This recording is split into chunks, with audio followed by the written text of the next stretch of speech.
Assalamualaikum warahmatullahi wabarakatuh. Saya bersama Biker Subuhan Pekanbaru Riau.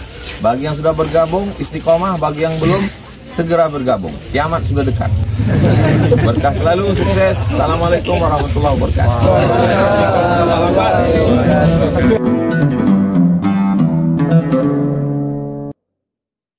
Di dalam sebuah hadis Pak Rasulullah mengatakan, hadis riwayat Bukhari Muslim, demi Allah tidak ada ilah selainnya. Sungguh di antara kalian ada yang melakukan perbuatan ahli surga hingga jarak antara dirinya dan surga itu tinggal sedikit lagi. Jadi hidupnya banyak melaksanakan amalan-amalan ahli surga, sholat jamaah, rajin, zikir, rajin.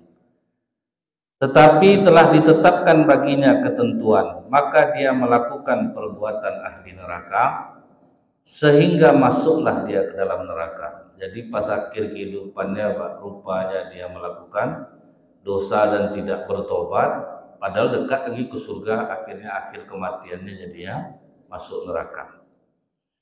Sehingga sesungguhnya di antara kalian ada yang melakukan perbuatan ahli neraka, seumur hidup jahat, preman, sehingga jarak antara dirinya dan neraka tinggal sedikit lagi, tapi telah ditetapkan baginya ketentuan, maka dia melakukan perbuatan ahli surga sehingga masuklah dia ke dalam surga. Jadi yang pengaruh itu betul Bapak Ibu, akhir dari kehidupan kita ini. Udah senang-senang kita macam ulama Madinah yang murtad itu Pak, namanya Muhammad Al-Qasimi. Hidupnya dihiasi dengan amal-amal baik, amal-amal soleh. Buku-bukunya terkenal dan menjadi rujukan para ulama.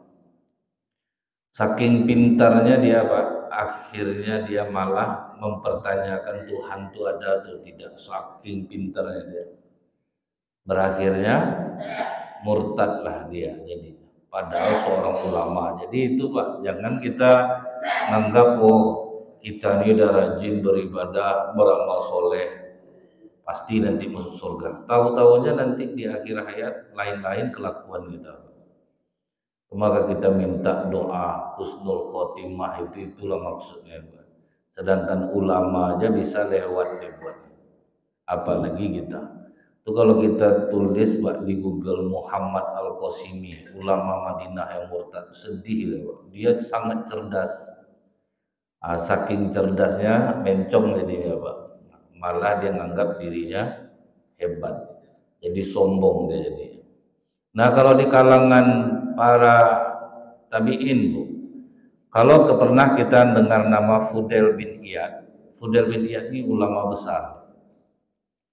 Kemudian dia mempunyai seorang murid kesayangan yang sangat taat ibadah, alim, pelajaran apa saja diberikan kepada dia selalu masuk. Pokoknya mudah dia mencerna. Akhirnya kena dia satu penyakit, Pak. Penyakitnya ini cukup parah. Tabib waktu itu tidak semodern sekarang. Apa kata tabib ini, penyakit kau ini udah gawat menggerogoti tubuhmu. Bisa sembuh cuman obatnya khamar, minuman yang memabukkan. Kalau kau ansur-ansur minum itu bisa hilang penyakit kau. Padahal kan kita tahu khamar itu mau sedikit mau banyak hukumnya haram.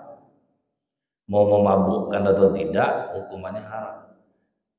Dan tidak mungkin Allah menurunkan obat dari bahan-bahan yang haram kecuali ada penggantinya. Biasanya gitu Pak. Misalnya orang mau naik haji, dulu kan payah mendapatkan vaksin dari sapi. Nah, yang ada cuman babi. Nah, itu keadaan waktu itu. Sekarang sudah ada sapi dan vaksin-vaksin dulu itu ya. Kalau untuk kepentingan itu darurat tidak jadi masalah, tetapi biasanya Allah tidak akan menurunkan obat kecuali yang baik-baik, yang halal-halal, biasanya seperti itu. Rupanya benar Bapak Ibu, begitu dia minum khamar ini berangsur-angsur enak badannya. Nah itulah kena tipunya kadang orang sama iblis. Oh iya enak badan, selalulah dia jadi minum khamar, tapi tetap belajar taat, sholat taat, minum khamar jalan juga nih. Mulailah dia dengan minum khamarnya itu sering menghasut kawan-kawannya. Maksudnya itu dia adu-adu dombanya kawan-kawannya. Kalau udah masuk yang buruk-buruk di badan kita ini, mana lah enak nih. Rajin betul kita ibadah, hambar rasanya. Rajin betul kita mengaji, tetap hambar rasanya. Kenapa? Kan jiwa kita ini yang dikasih makan. Kalau membaca Al-Quran masih di lisan, dosa masih banyak, kan tidak juga akan menenangkan jiwa. Nah kemudian mulai dia jahat nih. Dia adu-adu dombanya kawan-kawannya, sampai kawan-kawannya berkelahi. Jadi kita ini kadang-kadang di masyarakat pun sering terjadi, bang, aku bukan mengadu-ngadu abang nih bang ya. Aku terdengar bapak tuh ngomong ini soal, kan mengadu-ngadu namanya. Jadi ini masih banyak nih Bu di masyarakat kita suka mengadu domba tapi pakai topeng-topeng agama. Ini Allah saksi nih ya Bu ya. Saya dengar dia bilang ibu seperti ini. Dan mulai dia memburukkan. Sementara kita tahu Bu, mengadu domba ini wa inna ba'dakum illallah masya'u min namimah al-mufariqu bainal ikhwan. Orang yang paling dibenci oleh Allah, orang yang gemar mengadu domba dan memecah belah antar sesama saudara. Jadi tidak dibenarkan apapun alasannya. Jadi kalau kita terdengar orang diburukkan orang, udahlah simpan aja lah di diri. Tidak perlu pula lah disampaikan. Kalau kita rasanya ingin menyampaikan tuh gatal betul rasanya, harus disampaikan. Akhirnya orang berkelahi. Nah ini yang dilakukan oleh murid Fudail bin Iyad. Kemudian dia ini pandai menutupi di depan gurunya Bu. Di depan gurunya dia tetap seperti orang yang taat ibadah, rajin belajar. Rupanya khamar ini hanya menipu untuk menyenangkan badannya. Banyak dia minum khamar, penyakit yang lain muncul rupanya di ususnya. Sama macam orang saya tanya, kenapa kok suka mengkonsumsi sabu? Sampai orang-orang tua pun banyak mengkonsumsi sabu. Orang kaya, orang miskin suka sabu. Karena efek sementara yang ditimbulkan ya. Mata menjadi terang, tubuh ingin bergerak. Jadi kalau orang mengkonsumsi sabu itu jadi rajin pada awalnya. Awalnya itu Pak reaksinya. Pokok rajin, mata menyelang aja, terang. Padahal efeknya nanti Bu, dia tidak tahu. Kalau sudah hilang efek yang bagus itu, tinggal efek buruknya Pak. Ngomong terpatah-patah lidah, nampak macam bodoh, badan menggeliat-geliat. Nah itu efek yang itu dia tidak tahu. Nah, jadi sama dengan murid Fudail bin Iyad, rajin minum, awalnya biasa aja, tinggal efek buruknya Bu. Tambah parah penyakitnya Pak. Disitulah Fudail bin Iyad terkejut. Dibacakannya lah Yasin. Waktu dia mau meninggal muridnya nih Pak, dibacakannya Yasin. Ngamuk dia. Jangan-jangan baca itu, aku tidak suka. Terkejut juga guru. Ini sufi tingkat tinggi, murid aku ini tidak mau dibacakan. Pada dibilang aku tidak suka bacaan itu. Dituntun kalau kalimat la ilaha illallah, jangan, aku tidak suka, aku tidak mau. Akhirnya meninggal dia dalam keadaan su'ul khotimah. Seorang yang alim, rajin. Makanya kita tidak bisa Pak, menganggap orang-orang preman-preman ini bakal masuk neraka nih, belum tentu lagi Pak. Takutnya di akhir hayatnya rajin dia ke masjid. Saya pernah ketemu Bu atu-atu, seumur hidupnya itu preman, mengumpulkan preman barang maling di rumahnya. Ramai orang anak-anak muda tiap hari, sampai turun-turunan dia tuh anak-anaknya lah yang memimpin sudah tuh. Tidak berapa tahun sebelum dia meninggal tuh rajin dia ke masjid, rajin dia subuh ke masjid, zuhur, asar ke masjid. akhirnya dapat dia nikmat kematian yang husnul khotimah. Nah, kita ini yang udah 55 nggak taunya nanti atau buat amalan-amalan neraka nanti pas mau meninggal. Jadi kita ini masih dalam misteri. Tidak boleh menjelekkan orang yang masih belum bertobat, karena itu bisa kita menganggap diri kita lebih hebat daripada orang lain. Nah, itu yang membuat kita tidak selamat. Nah, jadi ini membuktikan bahwa ada hadis Rasulullah ini. Ada orang yang melakukan amalan-amalan surga, akhirnya masuk neraka. Ada orang yang melakukan amalan-amalan neraka, rupanya di penghujung hidupnya dia lakukan amalan surga, sehingga dia diampuni Allah dan masuk surga. Ini ngajarkan kita jangan suka meremehkan orang. Orang-orang yang belum sholat, orang-orang yang belum kalau perlu didoakan dia, mudah-mudahan Allah kasih dia petunjuk. Jangan pula kita merasa kita yang ahli surga. Saya pernah nengok ada orang tidur di masjid. Datang bapaknya bilang, "Hei, tak semayang kau, bangun kau. Masjid tidur kau." Gara-gara ceramah bapak itu tidak jadi dia sholat, Pak. Karena dia macam ini orang sembahyang rupanya, dari mulutnya lari dia, Pak. Nah, dia orang seperti itu kan, dibangunkan pelan-pelan. Ini kadang karena kita menganggap kita ini ahli surga, itu yang payahnya itu, Pak. Menganggap ahli surga. Gitu juga dengan macam kami ini, Bu, ya. Misalnya berceramah tentang ini, jangan kita melakukan perbuatan-perbuatan keji dan mungkar. Itu, Bu, kami akan diuji dengan apa yang pernah kami katakan. Itu sering terjadi, Pak. Saya pernah ceramah soal kesabaran. Kita itu harus jadi orang yang sabar.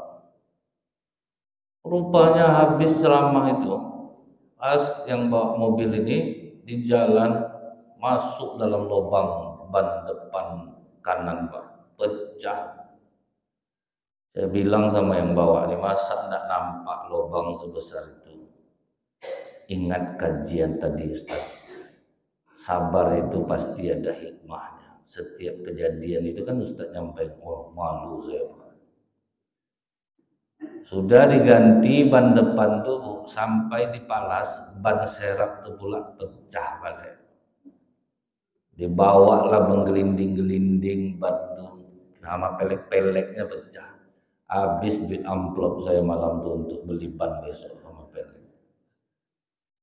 Jadi, Pak, jangan Bapak Ibu kira kami ini aman-aman aja nih, Bu. Kadang kan kami ini mengaji, padahal itu belum pernah diamalkannya lagi, Pak. Tapi dia menyampaikan macam sudah diamalkannya. Nah, itu sering kena. Ingat saya dulu Ustadz nih, Bu, sampai kemana-mana dia ceramah, sampai kemana-mana. Habis itu jadi dukun di penghujung hidupnya. Nggak nyangka kita, Pak, kan? Ya, awalnya setan ini menggodanya itu, tolonglah bacakan, Pak Ustadz, anak saya sakit, bacakan lupa besar. Akhirnya makin banyak orang. Enak nih, lumayan duitnya daripada ceramah. Kalau itu tuh kan tidak bersuku duitnya, Pak. Baca-baca nih ada sedikit Ustadz, 10 emas kadang, Pak, kan? Wah, enak macam ini lagi. Tinggal ceramah lagi, Bu. Ceramah lagi. Sibuklah membaca-bacakan. Akhirnya jadi pokoknya ujung hidupnya itu dukun jadi, ya, Pak. Tempat orang berobat. Dulu ingat saya terkenal Ustadz di Indonesia nih, sampai diundang-undang orang kemana-mana, berobat sana, berobat sini, berobat sana, rupa mencuri di rumah orang, ketahuan. Kan kita itulah, Bu, ya, itulah bahayanya tipuan iblis itu tuh. Kita yang udah baik-baik, hati-hatilah, karena apabila kita meremehkan orang, suatu saat kita akan diuji dengan apa yang pernah kita remehkan. Hati-hati dulu. Kemudian di dalam mimpinya, gurunya ini Fudail bin Iyad ini bermimpi lah dia, Pak. Dia nampak murid kesayangannya ini dilemparkan Allah ke dalam neraka jahanam. Begitu dilemparkan neraka jahanam, sempat Fudail bin Iyad bertanya, guru, kenapa kau sampai ke tempat seperti ini? Padahal kau murid kesayangan aku. Seluruh ilmu agama yang pernah aku ajarkan kepadamu dapat sama kau. Kenapa kau berada dalam neraka?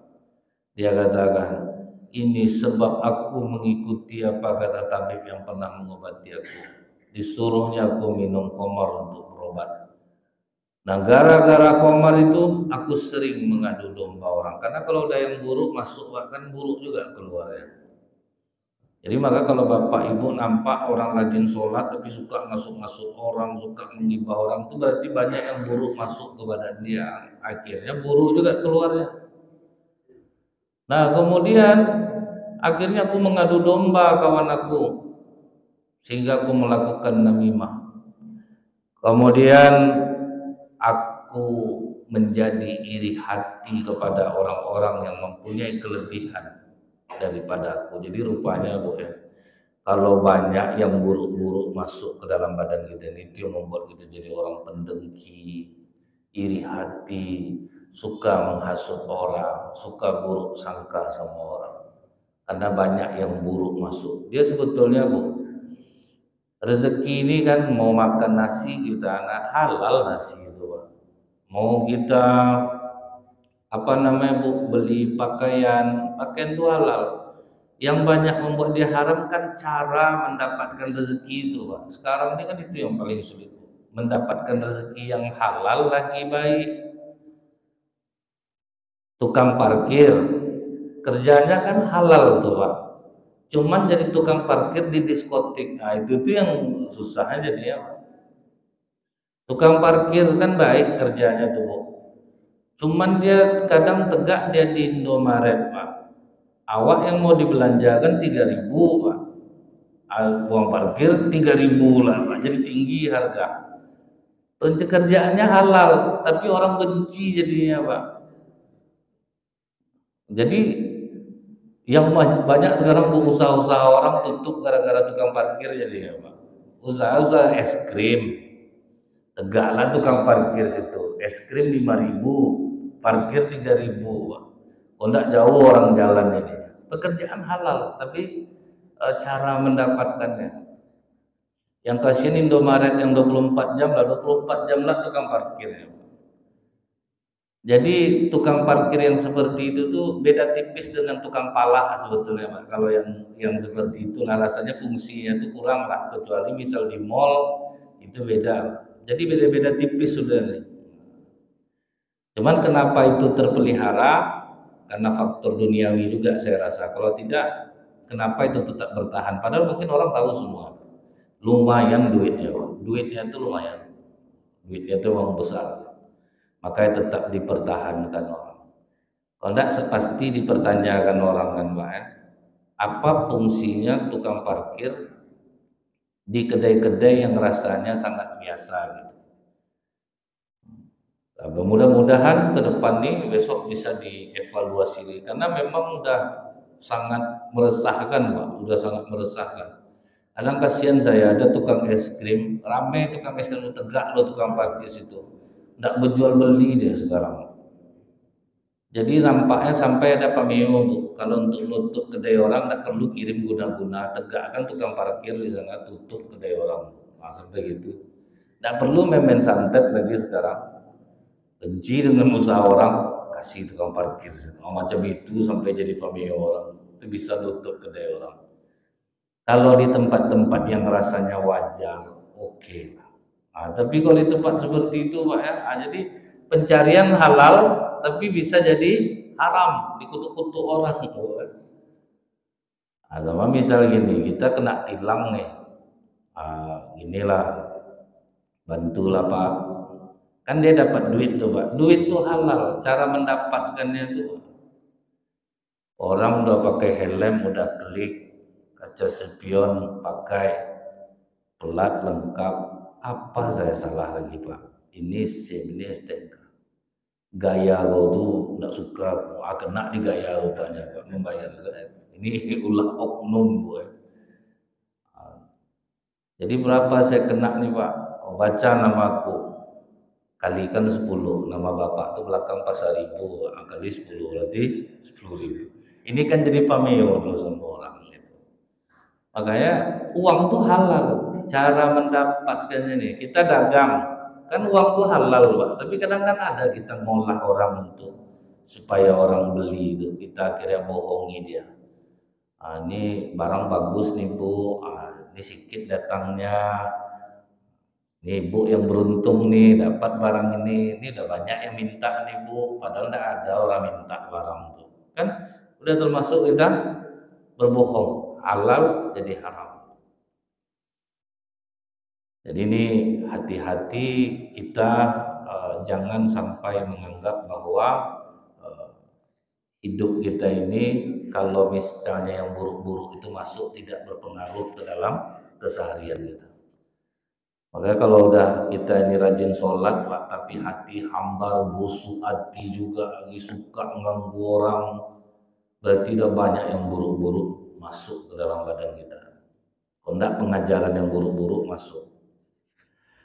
Kemudian Pak, dari Ummul Mukminin Ummu Abdillah Aisyah, dia berkata, Rasulullah SAW bersabda, siapa yang mengada-ngadakan dalam urusan agama kami ini yang bukan berasal darinya, maka ia tertolak. Siapa yang melakukan suatu perbuatan yang bukan bagian dari urusan agama kami, maka dia tertolak. Ini juga diriwayatkan oleh Imam Bukhari Muslim, diriwayatkan oleh Abu Daud, Ibnu Majah. Bid'ah yang dimaksudkan dalam hadis ini, keterangannya itu bukan ibadah-ibadah yang rutin kita lakukan, penjelasannya itu. Kalau ingat kita orang jahiliyah itu dulu Pak, sering membuat-buat amalan.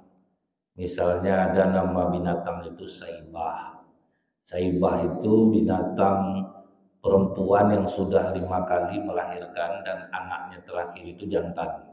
Maka kalau anak terakhir jantan itu tidak boleh ditunggangi, tidak boleh diperah air susunya, tidak boleh diganggu, pokoknya istimewa. Nah itu yang membuat-buat seperti kalau kita misalnya kalau buat rumah, ingat tanggal bayi, hari bayi, arahnya kemana ini segala macam. Kalau tusuk sate jangan, saya mau tusuk sate, mau tusuk apa terserah lah Pak. Tapi kalau membahayakan itu oke lah perhitungannya. Tapi ini berdasarkan feng shui. Nah, kalau orang Cina mungkin itu halal bagi mereka. Kita orang Islam kan tidak boleh seperti itu. Ada lagi namanya binatang itu wasilah. Kalau udah tingkat wasilah ini binatang itu tidak boleh diganggu gugat lagi. Ada yang namanya ham. Ham itu betina yang sudah melahirkan 10 yang berjantan yang sudah menghamili 10 betina. Jadi dibuat-buatnya, Pak. Itu yang maksudnya amalan bid'ah yang dijelaskan itu. Kemudian Bu, di dalam kitab ini diterangkan yang membuat Rasulullah marah tentang hadis ini ada namanya Salamah bin Al-Aqwa. Dia yang meriwayatkan di sini. Ada orang makan dekat Rasulullah pakai tangan kiri. Kata Rasulullah, tak baik makan pakai tangan kiri. Pakailah tangan kanan. Nah, kan yang diajarkan Rasulullah pakai tangan kanan. Dia bilang udah terbiasa aku dengan kiri ini. Nah, pandai aku makan dengan tangan kanan. Setelah kejadian itu, tangan kanan dia tidak bisa diangkat lagi sejak saat itu. Nah, itu yang kalau kita melakukan amalan bid'ah yang tidak diajarkan oleh Rasulullah, disuruh makan tangan kanan, makan tangan kiri. Sudah itu melawanlah dia Pak. Dia bilang, pandai aku makan dengan tangan kanan. Sejak itu tangan kanannya menjadi berat. Nah, itu bahayanya melakukan bid'ah yang dimaksudkan dalam hadis itu. Penjelasannya bukan zikir bersama dan tidak. Saya bingung juga kenapa ditarik ke situ jadinya hadis ini. Kemudian dalam keterangan yang berikutnya ini dalam kitab Ibnu Katsir Al-Bidayah wan Nihayah. Kalau Ibnu Katsir itu meriwayatkan sesuatu boleh dibilang nol hoak, tidak dongeng, tidak kisah. Jadi di sini disebutkan Qutbuddin Al-Yunani berkata, Ada seorang laki-laki yang bernama Abu Salamah dari daerah Basrah, tapi ini bukan Abu Salamah sahabat Rasulullah. Ini udah generasi ke depannya. Dia ini pelawak, Bu. Suka bercanda, suka membuat humor. Jadi kalau pelawak itu kan suka membuat-buat kelucuan.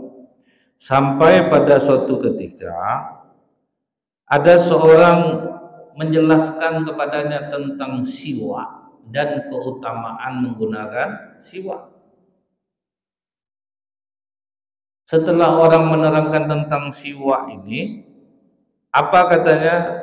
Dikeluarkannya siwaknya, Pak. Kalau aku menggunakan siwak ini bukan di sini, tapi di dubur aku, digosokkannya lah siwak itu ke lubang duburnya, anusnya, untuk dia buang air besar.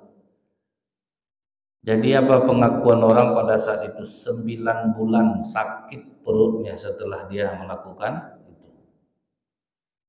Nah, itu maksudnya sunnah yang disepelekan ya Pak. Itu yang bid'ah. Orang memakai di mulut, dipakainya di buntut.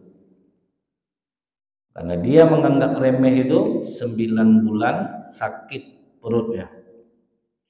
Dan setelah 9 bulan itu, rupanya yang membuat sakit itu apa? Ada besaram dalam perutnya, dan itu dilihat oleh masyarakat banyak. Dari ekornya itu Pak, keluar binatang seperti kelinci, tetapi punya kaki 4 dan tajam. Setelah binatang itu keluar, dibunuh orang. Setelah binatang itu dibunuh, dia mengatakan, habis perut aku dikoyak-koyaknya dari dalam.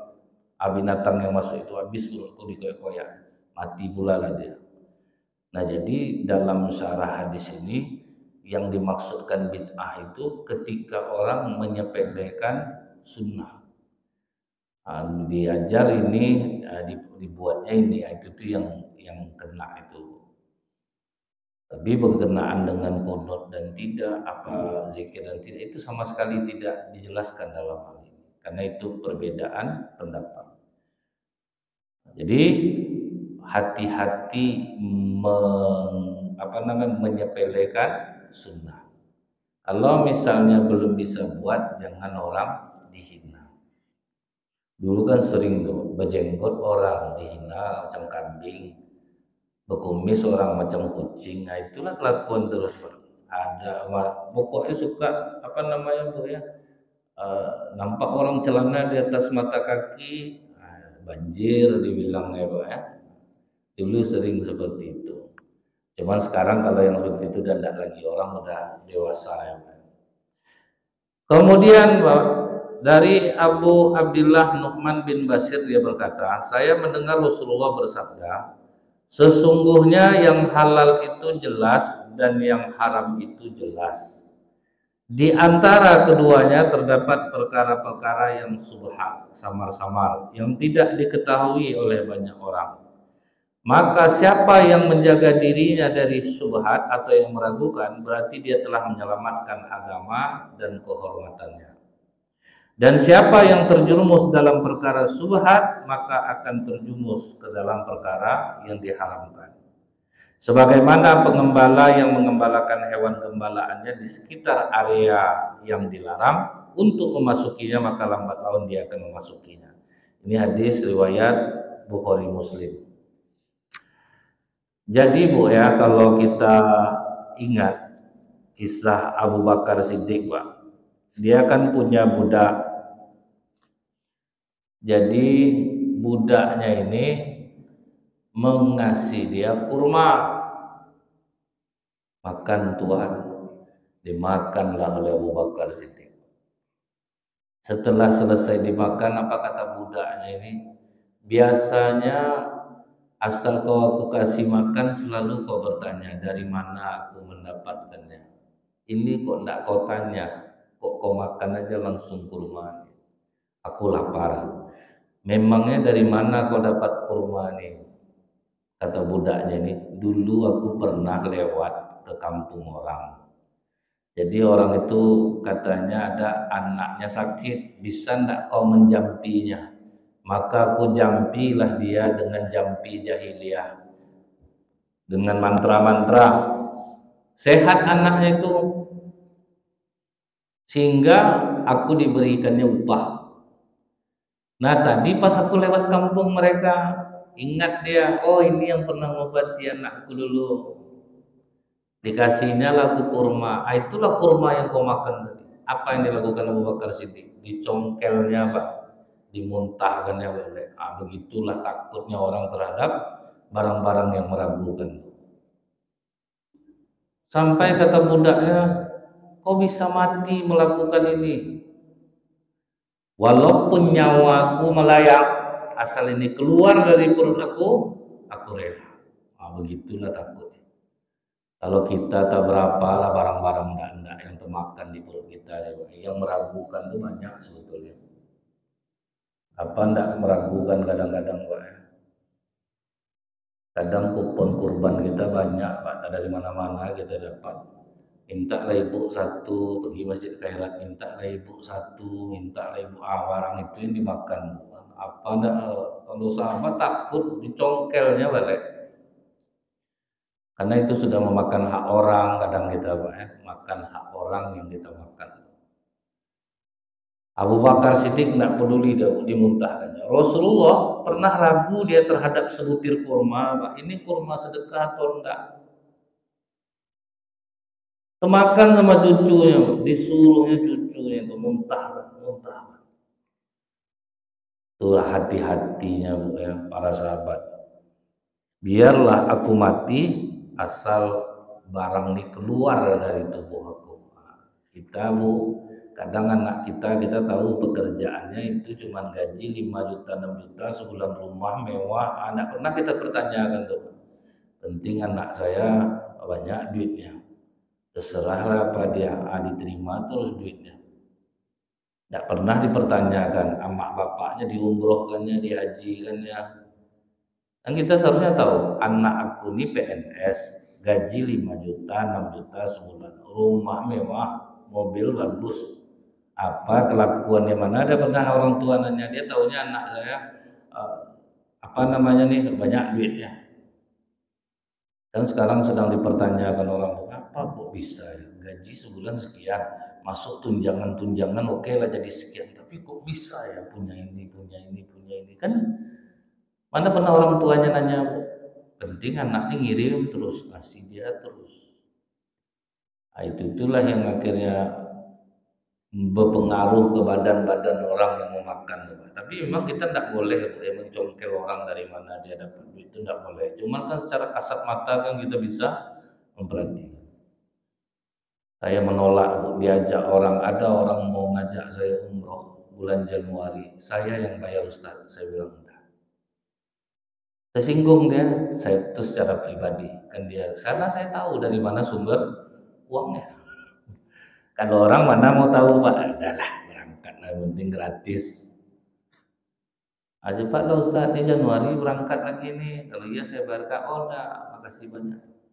Saya enggak. Karena kita tahu Pak, kecuali kita enggak tahu. Ada misalnya saya ceramah, sering saya tolak, bukan karena sombong, saya tahu itu amplop uangnya dikumpul dari mana. Akhirnya sampai sekarang udah berapa nih Pak, udah hampir sebulan, udah 2 bulan 8 kali saya tidak pernah datang lagi ke sana. Kita tidak mencongkel, tapi kita tahu Pak, ini dari sini dapatnya, itu dari ini jalan dapatnya tuh. Jadi pekerjaan buruk ditutupi dengan perbuatan baik. Itu maksudnya tuh.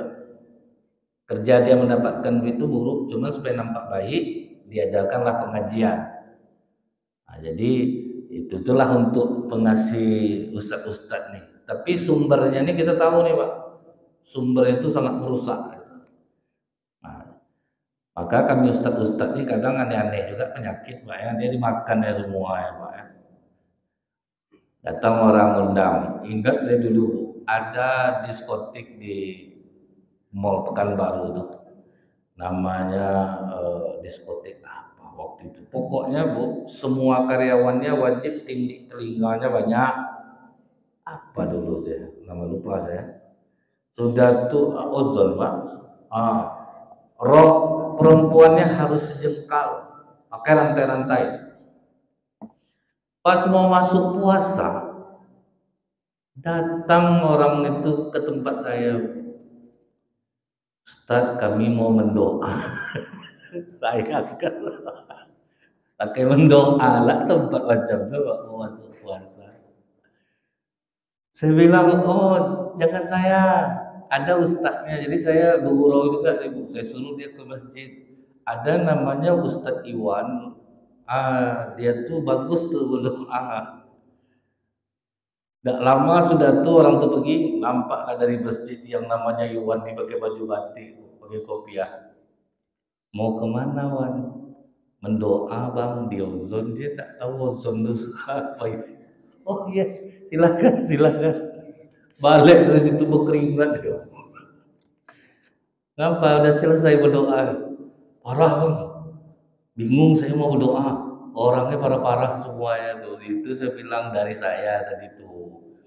Saya tidak mau bakal, wah parah bang nih gitu ya. Jadi itu loh bu ya kadang ingat saya dulu di daerah Pekanbaru ini juga orang tahu pekerjaan dia di situ apa. Tapi diundangnya jamaah masjid ke rumahnya dikasih amplop datang. Jadi saya heran sama ustaz-ustaznya pun datang pula ya memang itulah. Maka saya berprinsip bu ya, kalau bisa ustaz-ustaz nih punya bisnis lah, agar dia kalau karena kadang-kadang karena keadaan kan bisa aja dibeli orang dia Pak ya, kadang susah hidup payah. Tapi kalau kita punya bisnis tuh berpikir juga kita jadi enggak lah. Tapi kalau enggak ada itu akhirnya terpaksa nerima. Itu yang saya bilang dulu, ada ustaz-ustaz disuruh mendoa anggota dewan ini besok mau pemilihan, malamnya mau doa ketawa saya. Ya Allah ya Rahman ya Rahim, bercahayakanlah nama Bapak ini di kotak TPS nanti sehingga mata orang hanya tertuju kepada namanya dan mencoblos. Sedih saya bu. Saya tanya sama dia, berapa bloknya Ustaz? Macam itu betul isi doa. Itulah kalau kita kurang tuh ya bu ya, karena kita tidak ada, akhirnya kita mau-mau aja jadi. Tengok UAS bu, UAS ekonominya kuat. Berapa kali ada orang mau beli pernyataan UAS itu? Mau dibeli pernyataannya aja, tarik pernyataan itu dibayar ratusan juta. Tuh saya ingat dulu tuh, tarik pernyataan itu dibayar. UAS kuat ekonomi pak. Itu gunanya tuh kalau ekonomi kuat tuh kan goyang kita. Tapi kalau sempat ekonomi tidak kuat, ini ada sedikit nih Ustaz 50 juta. Oh maaf Pak, saya jangan dijengkal-jengkal pakai duit. Kalau 100 Ustaz, mulai goyang tuh. 100 dia naik terus tuh, naik terus. Jadi memang itulah yang hal-hal yang membahayakan pada saat ini.